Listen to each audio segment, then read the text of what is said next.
anyone who's watching this is an outlier also. These are all reality hackers. These are all people who are trying to hack reality to be exceptional in some way. So this is a toolkit that you can learn anything, you can do anything, you can win at any game that you choose to play. And in this video, Naval Ravikant will share 6 genius insights into the YouTube game and traps to avoid that I wish I knew before I made $5 million, hired 50 people and got videos like this and this with over 1 million views. I know it's not a lot, but doesn't matter. Listen closely. Don't chase respect because that becomes fame, and the easiest way to kind of not be someone who wants your respect is to chase respect. Respect is emergent. It's correct. Respect is emergent. You emergent byproduct, but at the same time, you can't become a slave to it because you become like a celebrity, and a celebrity are the most visible people in the world. Oh, I think the truth here is that respect is a byproduct of being yourself. But if you try to be someone that 1 million viewers like, your viewers will sense this, like the way you feel inauthenticity in others. And you will not only lose their respect, you have already lost your respect of yourself by prioritizing the opinion of strangers over your own. It doesn't matter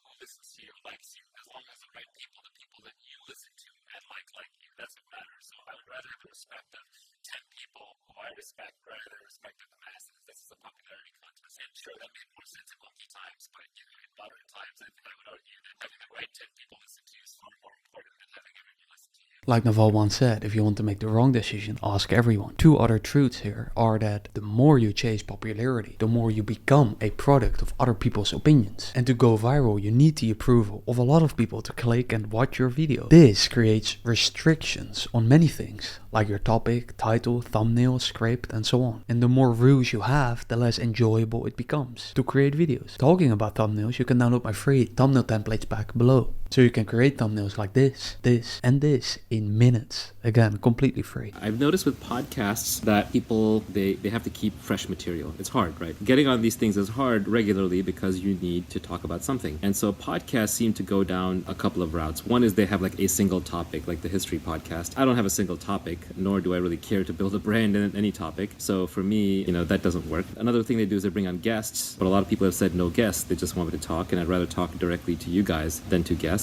And then the third problem with a podcast is that people make them about current events. But I don't care about current events. Current events are kind of the least interesting thing going on because it's a very temporal knowledge, and I would rather talk about and learn and discuss things that are permanent. Now that last one is a Naval's personal opinion. He prefers timeless over trendy temporary events. But I do see a big truth here for any creator, which is this. The more your videos and your channel are around a specific topic and niche, the more you trade learning what you are curious about for teaching what you are constrained about. And Naval simply is in a financial position where he prioritizes his curiosity over money. But that doesn't mean that you have to sacrifice making money by having less of a niche. In fact, by not niching yourself in this cage, this rule-bound content wheel, you could make more money and even faster. Listen closely. Be more selfish. Make sure you really enjoy your work. Make sure you really are only working with the people that you really like working with. Make sure you are only have the guests on that you're proud to have on, that you genuinely want to have conversations with, because I think the value, you've already built something of incredible value and it's going to continue compounding. So the value now is about the longevity. How long can you keep it going? Whether you go to episode 1,000 or 2,000 or 5,000 matters more than, you don't want to be in a grinder mode. If you're just grinding, you're going to burn out. And the day you burn out, this thing is over. The more you create videos that you are selfishly interested in, the more you will enjoy it and the more you will create. But what about that money aspect? What if one day you want to make videos about philosophy, but the next day your mind is curious about AI? And the day after you're looking up how to improve your health and sleep and create a video about the truths you find there? Well, in this video, Naval shares 11 genius insights that helped me. Watch it here or save it to your watch later or not. Talk soon.